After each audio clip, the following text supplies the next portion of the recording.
All right, let's jump right in. We're going to be exploring what is, honestly, one of the most powerful chapters in the entire Bible, Romans 8. And our goal is to really understand the practical, life-changing power of the Holy Spirit. And I mean practical. This isn't some dusty, abstract theology. This is about a real power that's available to you right here, right now. Just let that sink in for a second. This quote, it absolutely nails what we're talking about today. So many of us are living lives that feel small. We're trying to get by on our own limited strength, totally unaware of this incredible source of power we have access to. Think of this as our map to finding the main power switch. So the book of Romans lays out this fundamental choice for us, a conflict that really defines our day-to-day experience. It's a tale of two completely different ways to live your life. So the question becomes, which life are you living? Now, when you hear that phrase, according to the flesh, it's easy to think it's just about our bodies or physical urges. But it's so much deeper than that. It's a whole mindset, a way of operating. It's a life that runs on self-reliance, on old bad habits, that constant nagging feeling of obligation, and underneath it all, fear. You could almost call it our human factory default setting. And this slide just lays it all out, doesn't it? Look at the difference. On one side, you've got the life of a slave. It's constantly weighed down by fear, by guilt, by feeling like you're never enough. But then look at the other side, the life of a child. It's not driven, it's led. Led by relationship, and it's marked by real freedom and genuine power. Just take a second and be honest with yourself. Which column feels more like your internal reality right now? So the big question is, how do you get from the left column to the right one? How do you make that shift from slave to child? Well, here's the thing. You can't do it on your own. This is where the Holy Spirit comes in. He's the turning point. He's the one who initiates this radical, fundamental change in our very identity. This verse right here is the absolute game changer. And notice the wording, the Spirit you received. This isn't about you trying harder or pulling yourself up by your bootstraps. No, this is about receiving a gift, a new spirit that directly confronts and kicks out that old spirit of fear. It changes your spiritual and legal status first, and from there, it begins to transform everything on the inside. And to really get how huge this is, you got to understand what adoption meant back in the Roman world. This wasn't just a nice gesture. It was a serious, powerful legal act. An adopted son wasn't a second-class citizen. He was often specifically chosen to carry the family name and get the full inheritance. It created an unbreakable bond and gave him a completely new identity with all the rights of a natural-born child. That's the metaphor God uses for our relationship with him. And the result of that adoption is this intimate, heartfelt cry, Abba. It's an Aramaic word, and it's so personal. The closest thing we have is daddy. It shows this massive shift from the formal, fearful relationship of a servant to his master to the tender, trusting, deeply loved relationship of a child to their father.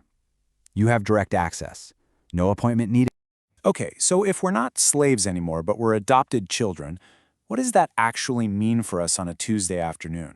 Well, this new identity isn't just a title. It comes with some profound and very practical implications.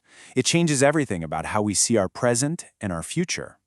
So what exactly is in this inheritance? Well, first off, the Spirit acts like this internal confirmation, a deep gut-level knowing that you belong. You're not an outsider, you're family. Then, get this, you are named an heir of God Himself.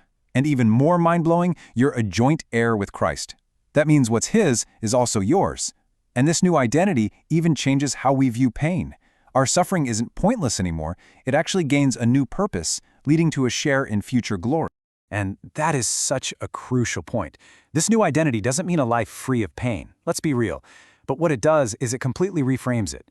Our suffering is no longer just random, meaningless hardship. It's seen as temporary, and it's purposeful. It's preparing us for a glory so immense, so incredible, that our current struggles are going to feel like nothing in comparison.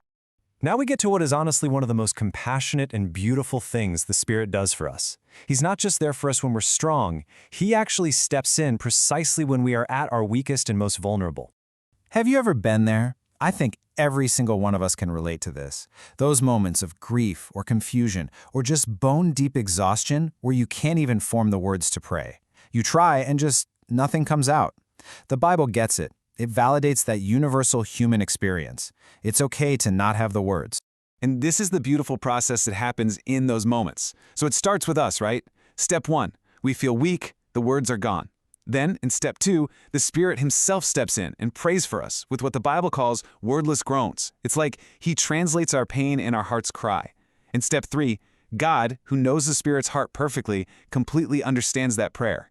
And that leads to the amazing final step. The Spirit's prayer on our behalf is always, 100% of the time, in perfect alignment with God's will for us.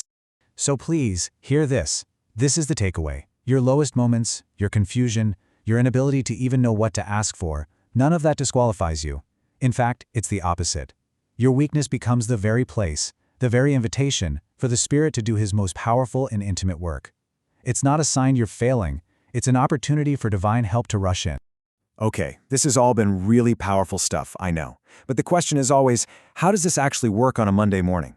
Let's get super practical and look at a few ways you can actually activate this power every single day. It all starts with this mindset.